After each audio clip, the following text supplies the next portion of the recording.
Our guest in this segment can come on the show whenever he wants because he owns the chairs, the desk, the microphones, the whole damn place. Michael Hornby. Good morning, gentlemen. Glad to be here. Thanks, Rob. You're here for now, but you won't be soon. Leaving tonight, 10:30. And Ireland is what, 6 hours ahead? Yeah, it's a 7-hour flight.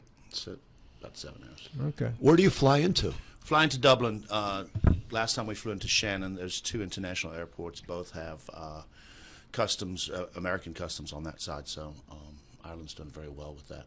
And what's the purpose of the trip? So this trip is all American legislators from many states, state legislators are going over to meet with the Irish legislation. We'll be not only meeting in Dublin, but we'll be driving up to Belfast and meeting with the North Irish Parliament too. So really garnering relationships for us, for West Virginia anyway. Our delegation is going to be meeting with executives from the airport in Dublin. We're going to be meeting with a number of businesses. Randox, which is actually here already, is doing a major expansion in Kearneysville and should be up and operational. What business is that, Mark? Randox is a biochip manufacturer. They do forensic testing. Right now, their facility in the Burr Business Park, I believe it is, in Kearneysville, Ranson area. Right now, it's a pass-through, so all the stuff is shipped from Ireland over to here and then distributed to the rest of the states that way. But they basically build all the machines that do blood work testing, forensic testing. Our state police use their machines. But they are actually going to be starting to do that here in West Virginia and then moving it out. That's tremendous. Yeah, so it'll be, I don't know, about 40, 50 scientists working, lab techs, people like that. So it is higher-end jobs, but still, they're going to be moving their thing. They're the largest. Where are they coming to? What town? Kearneysville, you said? Yeah, I'm they sorry, already have the building. It's a large building they had for a number of years, but they only have 3 or 4 employees there right now. Does any other business around the airport look like it's possibly happening? We are definitely focusing on our regional airports throughout West Virginia, not only just Martinsburg. Martinsburg is very unique. We've got lots of land. We've got a giant runway. So we're looking at larger hangars for Martinsburg. But those meetings, we're trying to establish those relationships so that we can actually bring them here and work with our agency. Ireland paints the planes. Is that correct? You were telling me the last time? Well, not necessarily Irish companies, but there are a number of companies we're meeting with. WRNR is based out of Ireland. There's a lot of there's a company based out of Ireland that owns 70% of the airplanes in the world and lease them out to everybody else. So, wow. So there is a large need for aviation and things like that. So they know what they're doing, so we're trying to learn from them. Very nice. So it should be a great trip. You said earlier last time that you went. What's the difference maybe this trip than, say, the last trip? Is it building on what you did before? Yeah, I think the last time we went to a global economic summit, we kind of met people, started talking to people. Now we've kind of formulated a more detailed plan. We are looking at maybe even opening a trade office, an actual physical office in Dublin.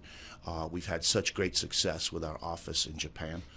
You look at Toyota, Mitsubishi, all those companies that we've drawn over the last 20 years. Ireland is the gateway to Europe, essentially. They're the last English-speaking European nation.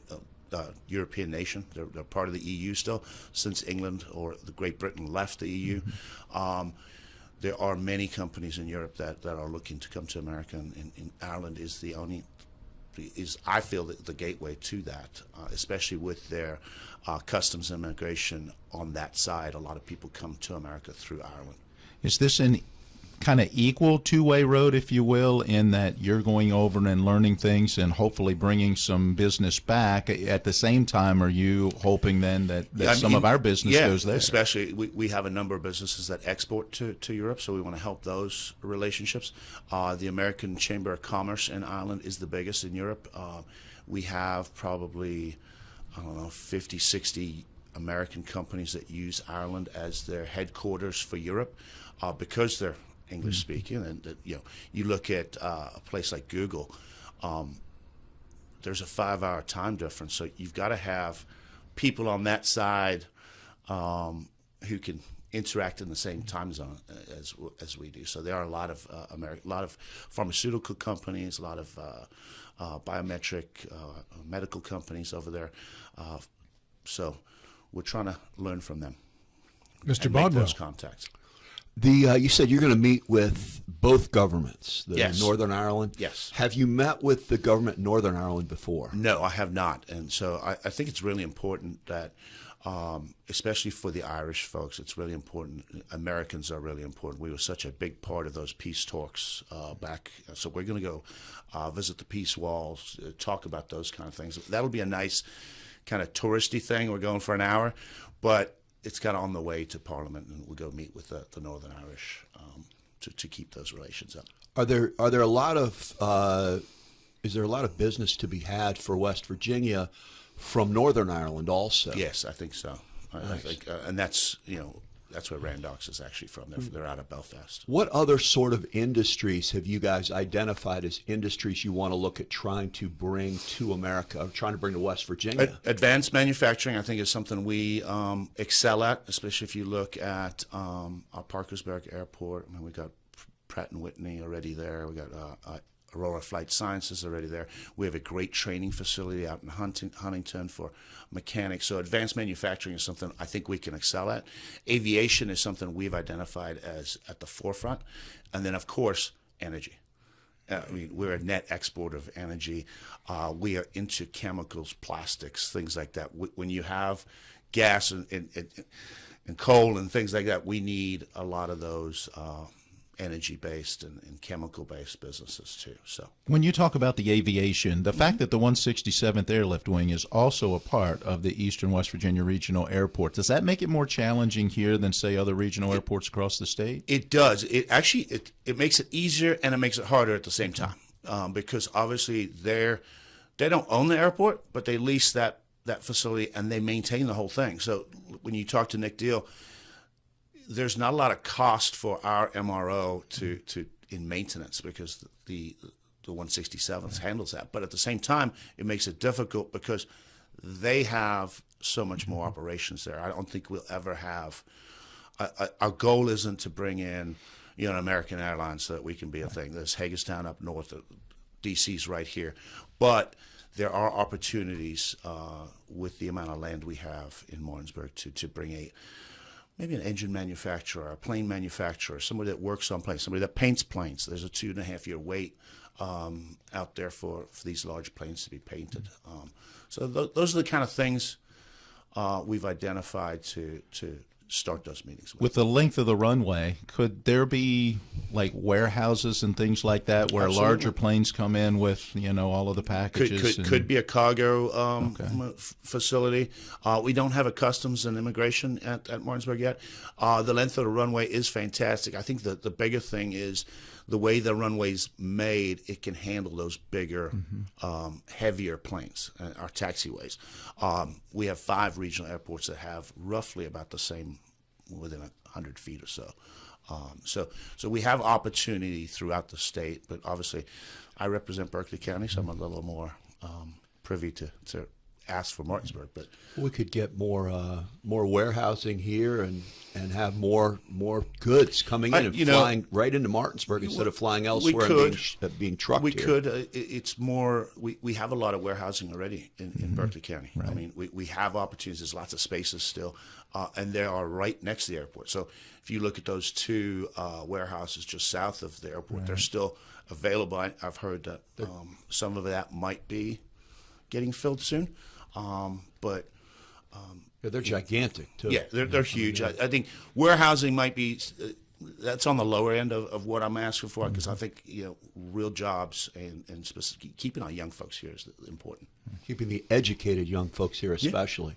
Because we are, we're getting a lot of kids educated. A lot of kids are going through our West Virginia colleges, are taking advantage of the state's largesse and what the state does contribute to those educations. And overwhelmingly, we are losing those college graduates. Yeah, and you look at out. a place like Parkersburg with Aurora Flight Sciences. They're doing amazing work with carbon fiber. They're doing defense contracts, and they would rather have a kid straight out of high school. and train them in these really advanced manufacturing jobs. You don't necessarily need a major degree, and that's something we excel at. I mean, 50% of our folks don't go to college, so they are looking for a job. You're now in charge of recruiting business internationally? I wouldn't say in charge, but I've been tasked with the international side. I've got a small team that has been with me or put with me, and we have identified a number of trade shows and things that we are actively out searching for companies and trying to. Who's on your team? It's J.B. Akers, the chair of Judesh. I have the vice chair of health, Mr. Height. Jordan Maynor, who's an economic development guy. He is also the vice chair of Judesh. Ryan Browning, Matt, the deputy speaker. Of course, the speaker's on the team. He's a de facto. No matter, he gets to do whatever he wants. And then I'm trying to think who else. Gino, Jordan, Jared Cannon. Gino Chiarelli. Gino Chiarelli, yeah. So your job is to find trade shows around the world to attend or send a representative or what? Well, yeah, to identify relationships that we can build on. There are our economic development team or agency doesn't have the staff to just do this by themselves. Well, they have identified, but it's nice to have a delegate or somebody else greasing the wheels, if you will, and then move it on. So we want to work with the agency as much as possible. Now, these are just delegates that are on your team. Does the Senate have its own team that does this? I have no idea about the Senate. I think Senator Jeffries is in charge of their economic development. I'm sure they do. Are these assigned roles or kind of voluntary roles? Or no, they're assigned by the speaker. Okay. Yeah. There's no one I've ever met who is better at relationship building. That's all I know. Yeah. Well, no, I mean, obviously, just you're ridiculously personable, bright, but being able to build relationships that are beneficial to both parties is your specialty. Yeah, and I mean, Clay Riley's on my team, so there are industry experts that we will take along with us, so that they can speak the specifics. Nice. Tony Stroud goes to a lot of these. He's with Marshall University. Dr. Jamie Fields from WVU. So we'll utilize those relationships and build those and take the right people to the right meetings. But you're not familiar with what the Senate's plan is at this time. Should you guys not coordinate? We are coordinating, but we each have individual plans. They have in the past generally come with us. I don't know if anybody's going to Ireland this time. Well, I tell you what you said a few minutes ago I found really surprising about how long it takes to get a plane painted. Mm-hmm. Yeah, and we have space. I mean, there aren't a lot of airports in America where there's a bunch of space. I think the biggest thing is we don't have a lot of site-ready spaces. So a lot of these companies would like to just lease your building. Some of the ideas we've had is maybe the economic development department can lend the airport authority the money to build a hangar, for instance, and with a lease in place, a 30-year lease from a company that's willing to do one of these jobs. At the end of it, the airport owns the building. The state's paid back their money, and you got a great business with lots of jobs, and that's the. What other countries have you identified as potential trade partners? Well, we're working with a number of countries. Turkey has a couple of companies that are interested. We have a Belgian company that is very interested. Germany, we've done very well in. It's those ones that England, of course. But yeah. But I mean, with all the new tariff stuff going on, if a company comes here and builds their stuff here, that sort of eliminates the tariff problem. Well, and I think we're in a very unique position, and that's actually one of the things people are starting to look here now to put a business here because they don't want to be tariffed or taxed. So that's one of the cost benefits from the big, beautiful bill that we've heard about.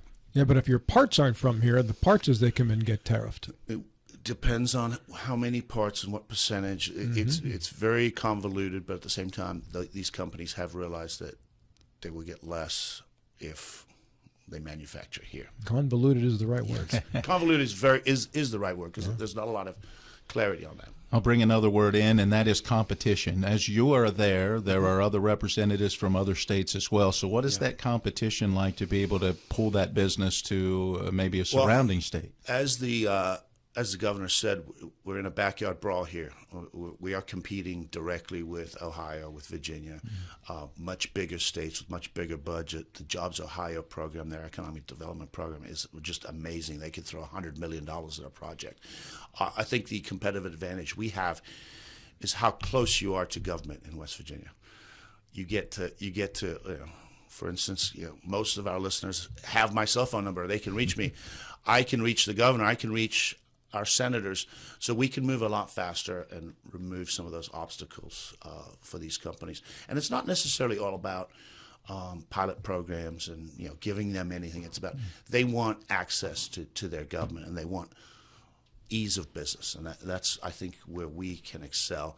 We've got lower taxes, and we've got lower real estate costs too. Well, we have the ease of traffic. I mean, we have 81 to 70. We're on a good day, we're an hour and 20 minutes from the Capitol in D.C. You see the ease of traffic, and local people are like, it ain't that easy. Well, if you spend, and I have clients. Compared to the city, he's right, but at the same time, we do have access, and it's not necessarily the EP. But throughout the rest of the state, I mean, we've got all kinds of. Companies don't worry about traffic. They worry if the infrastructure is there. If they worried about traffic, nobody would locate themselves in Loudoun County, Virginia, or Fairfax County, Virginia. They just need to know that the highways are there. But I thought, John, you were going to say on a good day you can get to I-70 in an hour and 20 minutes from here. I thought that's what the point that you were going to make there. No, I mean we are in a great spot, which is why we've had so much development here along the 81 corridor. And I mean, then there's a lot more room, and there's a lot more room for. I mean, what I want to see in economic development in the state of West Virginia is I want jobs that college graduates can have, because we have a lot of kids graduating from college, and then we have this brain drain. We need to keep those kids. I mean, I'm not saying they're any smarter than the kids who don't go to college, because they're not. No. But we're losing the kids who go to college. And I think Marshall University has done an amazing job doing just that. They've realized aviation is something that we can expand in, so they started teaching in that you can come out of Marshall and get a job working on engines right down the road, right there. And it's one of the greatest programs that they have. They started the flight school, which is just amazing, where you can get your commercial pilot's license right there. So these are college-based jobs, as well as, How long do you stay in Ireland, Mike? I'll just be there a week. One week? Technically, you're there 5 days because you're overnight. You fly overnight, so that's one night. And who sets your itinerary while you are there? So Senator Mark Daley, he's the Senate president in Ireland, has set the itinerary. It's all set, and then Height and I think we've set up 11 meetings on the last day, Monday, before we come home. How do you do that? How do you know which meetings you want to take? So lots of research, lots of hard work, a lot of my assistant Sarah, Senator Mark Daley's assistant Rickard. We have been identifying people that we met not only last time, but people that we have identified as, hey, this would be a great meeting to have. They might not necessarily be actively looking, but we know we can learn from them, and we're looking at that. We have a meeting with the executives from the Dublin airport, too. And you can put a bug in their ear, too, so they know, hey, West Virginia's here. And a lot of our businesses locally, we've had lots of success in West Virginia, have identified down sources, if you will, of companies they work with in Europe and in Ireland that they're exporting or importing things in from. So we have identified some of those people downstream, if you will, from some of our bigger companies. Had there been much of a relationship between West Virginia and Ireland prior to your last trip? Yeah, I think we've done pretty well in Ireland. I think Germany is much better. We've had a much better relationship with Japan. We've been very successful in Japan. But that doesn't necessarily mean we can't start those relationships. And if we do a trade office in Ireland as a gateway to Europe, it'll just open up the whole European market. I'm picturing Ireland right now. How big is Ireland? It's roughly the size of West. I mean, that's what I was thinking. We're very, very similar. They have obviously they've got a few major cities in Ireland, which we don't have in West Right. Virginia. But when you get out into the countryside, it's very much like West Virginia. That's what I was really thinking. It might not have quite as many hills like we do down south or forests, but it's very much, the small towns are very much like West Virginia. But with more Guinness and an ocean nearby. Yeah. I didn't get to see the ocean last time. Right. Yeah. So what authority do you have while you are there? If somebody says, this is a trade deal I want to sign it now, what can you do or not do? Well, no, I don't. We are there to put the deals together, bring them back to the agency. In the end, if we're giving any incentives, I have no authority. We can just show what we have on the books. In the end, we present it to the governor, and the governor's the one who does the big win if there's something that comes, if it's a giant signing. But if there's incentives involved, it's got to go through the governor's office. Is the governor's office involved in any way with the trip itself? And when I say the agency, I mean we're working with the executive branch because he runs all the agencies. So we're working with his folks too, and they've been doing a good job. Yeah, what's next on the list for the House of Delegates, the next interim session that you'll have? Next interim session is September. I believe we'll have a special session. I think a special session will be called by the governor. I think he's been pretty open about that. In regards to PEIA is what we are, the House Majority Whip is actively whipping the governor's plan. The governor has presented a plan to the House. I can't speak specifics because he's asked us not to at this point. But the whip is putting the ideas forth to all the delegates to say, hey, this is the plan.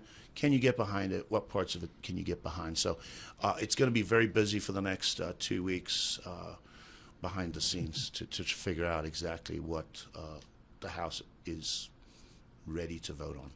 Can I assume there won't be a special session called if there aren't enough votes to pass what the governor wants? Well, that would be up to the governor. We can only give him where we're at and what we think as a House. It's when you're talking conceptually, it's very difficult for people to say, yeah, I can vote for that conceptually without having read a bill. We read bills as House. I read bills as House members. I find it very hard to lean either way on a concept because words count and the way the words are put into that bill count. So I think it's going to be close. If he calls it and it's not written the way conceptually it's been whipped, then it might be a tough. How far in advance does he have to call? Safe flight to Ireland, Michael. Yep, thank you, sir. Appreciate it. And this is Talk Radio, WRNR Martinsburg, and TV10 back with Senator Jason Barrett right after these.